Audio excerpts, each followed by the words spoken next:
Esse é o módulo Mulheres da Ciência do curso Feminismo, uma verdade inconveniente. Eu sou Márcia Barbosa, professora do Instituto de Física da Universidade Federal do Rio Grande do Sul.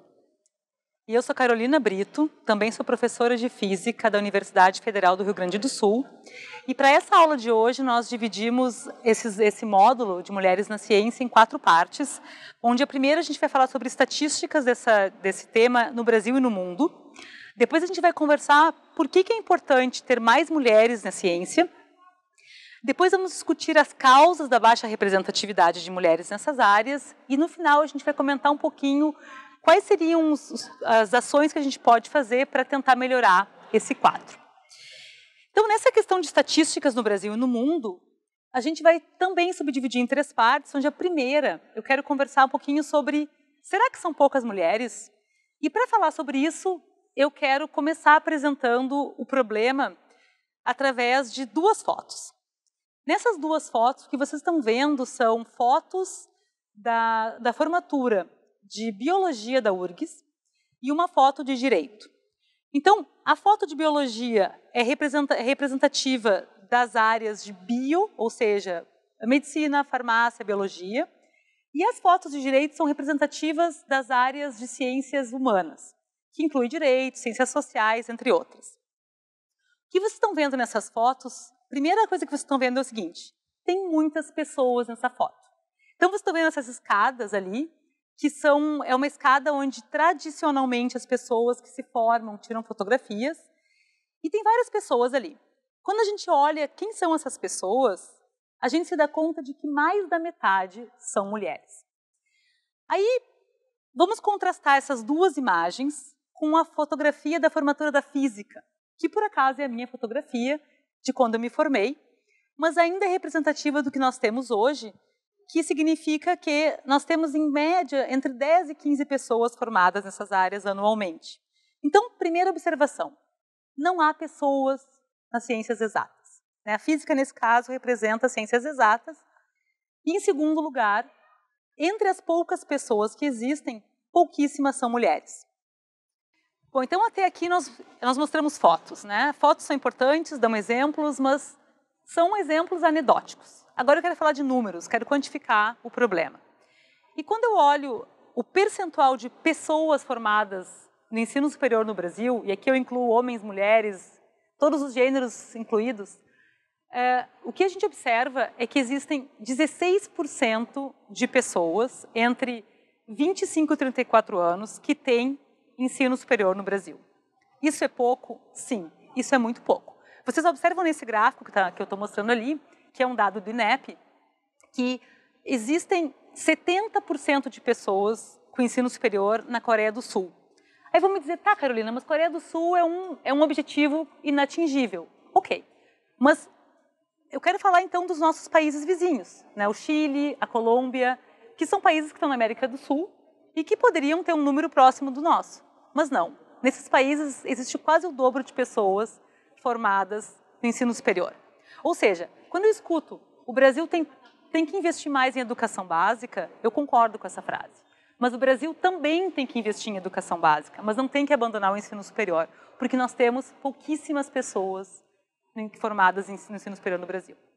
E aí, quando a gente olha eu vou pegar agora vou me concentrar nesses 16%, que é pouco, e vou olhar para onde essas pessoas estão formadas, quer dizer, que cursos elas acabaram. E o que a gente observa é o seguinte, a maior parte das pessoas estão formadas em ciências sociais, mais de 60%. Existe 20% nas áreas biológicas e somente 12,7% nas ciências exatas e tecnológicas. Aí a gente se pergunta assim, tá, mas e a questão de gênero? Quantas mulheres em cada uma das áreas? Então, esse gráfico que eu estou mostrando para vocês ali, nesse gráfico, a gente observa que, no total, as mulheres já são a maioria das formandas. Já são 60% do total dos formandos. Mas, quando a gente olha no detalhe, a gente se dá conta que nas áreas de ciências tecnológicas e exatas, as mulheres são 1/3 daquele percentual. Quer dizer, já há pouca gente no Brasil com um nível superior. Já há pouca gente nas ciências exatas. E dentro desse mini universo, as mulheres ainda são minoria. Agora, isso tudo, então, nos mostra que a gente tem uma segregação por área no início da carreira. Aqui eu estou falando para vocês, por enquanto, do que acontece na graduação, em termos de curso de graduação. Mas isso não é tudo. Isso é uma parte do problema, né? A questão de quantas somos no começo. Mas tem um segundo problema, né, Márcia, que é a questão da como que acontece ao longo da carreira. Quer dizer, depois que as mulheres se formam, o que acontece com elas? O fenômeno da diminuição do percentual de mulheres à medida que se avança na carreira, ele é tão universal, ele é tão comum no mundo que ele ganhou um nome, chama-se telhado de vidro.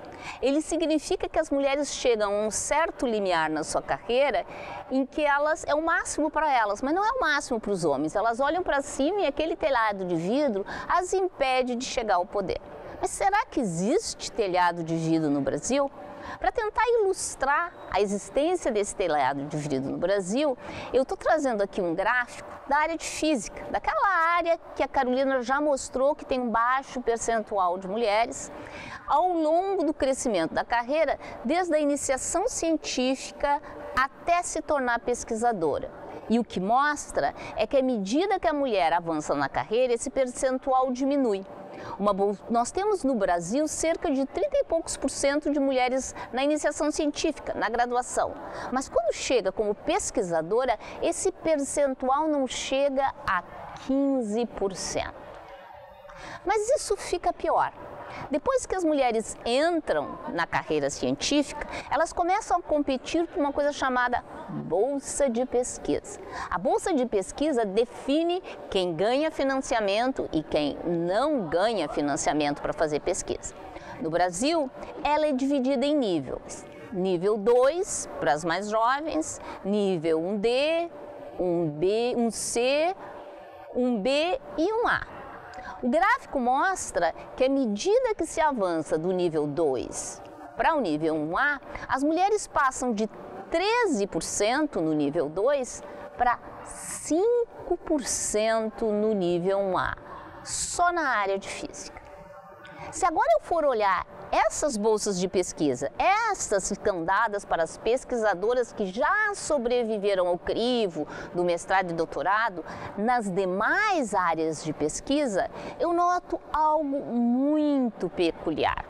O gráfico mostra que nas áreas sociais, as mulheres já são, em todos os níveis, 50%. Nossa!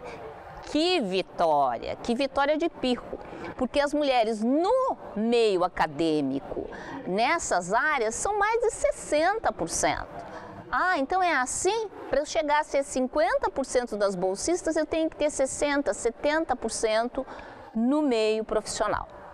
Mas depois, quando eu começo a olhar as profissionais na economia, na geologia, no gráfico das biológicas, eu noto que à medida que se avança na carreira, mesmo em áreas onde as mulheres são maioria em sala de aula hoje, como biológicas, as mulheres não estão no topo da carreira. Imagina nesses gráficos nas áreas de engenharia, matemática e física, onde para perceber o percentual de bolsistas do 1A eu tenho que pegar uma lupa, porque são só 5%.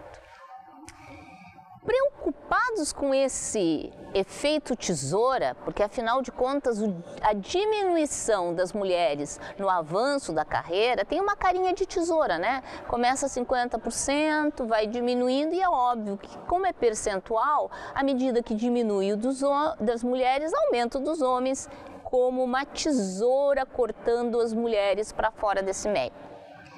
A gente foi observar um outro local, um local de elite, a Academia Brasileira de Ciências. Mas o que é isso, academia? Não é um lugar para tomar chazinho, não.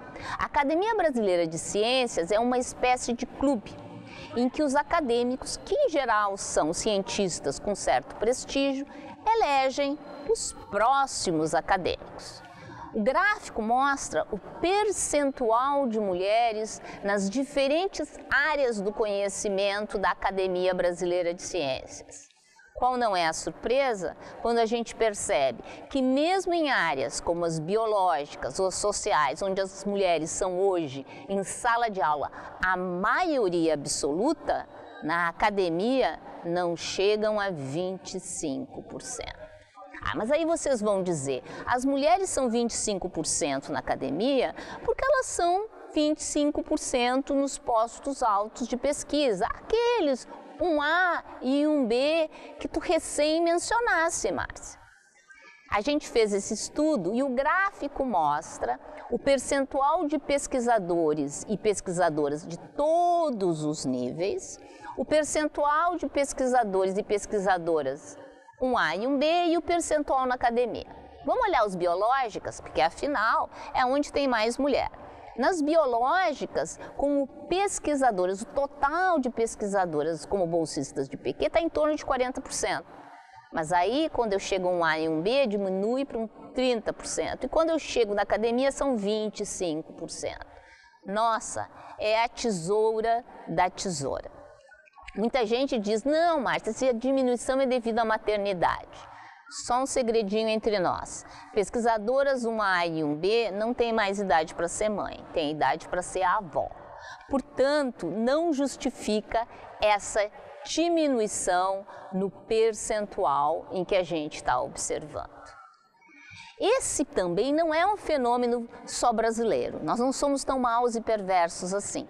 Se agora a gente for olhar na minha área, que é a área de física, na área da Carolina, que é física, mundialmente, o percentual de mulheres nos diferentes níveis, graduação, doutorado e vida acadêmica, a gente vai observar em todos os países do mundo esse decréscimo, o chamado efeito tesoura. Isso é verdade não somente em física. Dados da Unesco mostram que há um decréscimo muito grande no número de pesquisadoras justamente no doutorado, que passam de 50% para míseros 30%. E aí eu estou falando de um decréscimo durante o doutorado. O mesmo ocorre quando a gente pega dados da União Europeia, que foi quem deu o nome de efeito tesouras, porque como o gráfico mostra, a diminuição das mulheres, à medida que avança a carreira, tem lá uma carinha de tesoura, porque os homens aumentam o percentual. Como vocês veem, nós estamos falando de algo que cientificamente é fascinante, porque é algo que não depende de cultura. Em todas as culturas ocorre essa diminuição do percentual de mulheres. Às vezes eu me pergunto, e aí, Carolina, é uma questão de tempo? A gente devia ficar aqui sentada nesse lugar tão tranquilo e bonito aqui na Universidade Federal do Rio Grande do Sul, esperando que com o fato de ter um aumento do percentual de mulheres já na graduação, daqui a um pouco elas cheguem a ser pesquisadoras líderes. Será que isso vai acontecer? Márcia, isso é uma questão interessante, né? Porque é muito comum quando eu falo sobre esse tema, as pessoas levantam a mão e me dizem, por que tu não mostra os dados em função do tempo? E eu respondo, sabe que isso nunca me ocorreu? Engraçado, né? E aí eu gostaria de começar, de novo, ilustrando o problema com essas fotos. Essa foto que vocês estão vendo agora na tela é uma foto de um encontro em Solvay, de 1927, onde tem ali vários cientistas famosos. Isso aqui é uma conferência de física, que é uma conferência muito, muito, muito elitizada. Para que tu vá nessa conferência, você tem que receber um convite. Não basta tu querer, tu tem que receber um convite. E vocês estão vendo nessa foto que em 1927 existia uma mulher em meio a todos aqueles homens ali. E essa uma mulher é uma mulher muito conhecida, é a Madame Marie Curie. Então, a gente se pergunta, não, mas para um pouquinho, 1927, isso faz quase um século, né? Então, deve estar melhor essa situação. Muito bem, eu mostro a foto para vocês agora do ano de 2011, na mesma conferência, agora física de partículas. E o que vocês estão vendo ali, eu precisei circular para que vocês pudessem enxergar, tem duas mulheres no meio daquele monte de homem. E aí eu posso perguntar para vocês mesmos podem responder, houve um avanço significativo? A resposta ali claramente é não. Mas de novo, né, a gente gosta de dados. Assim, eu não gosto de dar opinião, eu gosto de dados. E aí a gente pode mostrar essa evolução no tempo de diversas maneiras. E aqui eu trago alguns exemplos. Tá? Então, eu quero salientar um estudo feito pela Márcia Barbosa há um tempo atrás, onde eles quantificam o percentual de bolsistas na física e na medicina. Lembrando que a medicina é um caso onde no começo da carreira as mulheres são maioria. E a gente mostra esse dado aqui entre os anos 2001 e o ano 2011. Então, nós temos uma década de dados. E o que a gente observa, por exemplo, para nível 2 do CNPq, né, que a Márcia estava comentando há pouco tempo, as bolsistas do CNPq nível 2 são as mulheres mais jovens, os pesquisadores mais jovens. O que se observa é de uma pequena flutuação em torno de uma média, né, onde as mulheres, no caso da física, são 10% e os homens são 90%. No caso da medicina, elas são 40% ao longo do tempo, com alguma leve flutuação, e os homens são, portanto, 60%. Lembrando que, no começo da carreira, as mulheres são mais de 50% na medicina. E a gente pode olhar para esses dados um pouco mais de detalhes e olhar essas mesmas características, essa mesma evolução no tempo, para as bolsas 1D do CNPq, 1C, 1B e 1A. E o que nós encontramos, de novo comparando a física com a medicina, é que, embora exista uma pequena flutuação ao longo do tempo, os percentuais basicamente se mantêm. Tá? Então, um exemplo aqui no nível 1D, nós temos as mulheres oscilando entre 10% e 20% nessa década, e no caso da medicina, a oscilação foi um pouquinho maior, foi entre 20% e 50%, mas isso é porque também tem uma flutuação de pequenos dados, né? Porque nesse nível 1D não temos tantas mulheres assim. Mas o ponto é que, se a gente olha para esses dois cursos ao longo do tempo, a flutuação é pequena, em torno de uma média muito bem definida, e essa média não muda dramaticamente. Mas vamos olhar o que acontece quando a gente coloca todos os cursos juntos. Todos eles reunidos, biológicas, ciências exatas e tecnológicas e ciências sociais. O que nós encontramos é que, no espaço entre 2001 e 2015, as mulheres são lá em torno de 30% e tem um leve aumento ao longo do tempo, chegando a 37%, 38% em 2015.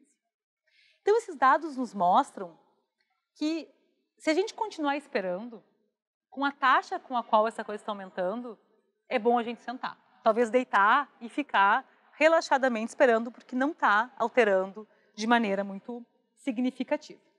Então, para resumir essa ópera, o que a gente falou aqui é, sim, as mulheres são poucas no começo de carreira nas áreas de exatas, elas são 1/3, elas são a maioria nas áreas de ciências humanas e biológicas.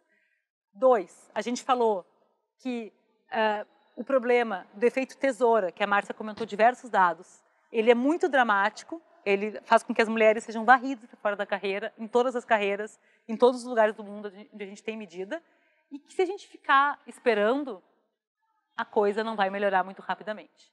Então, é preciso agir.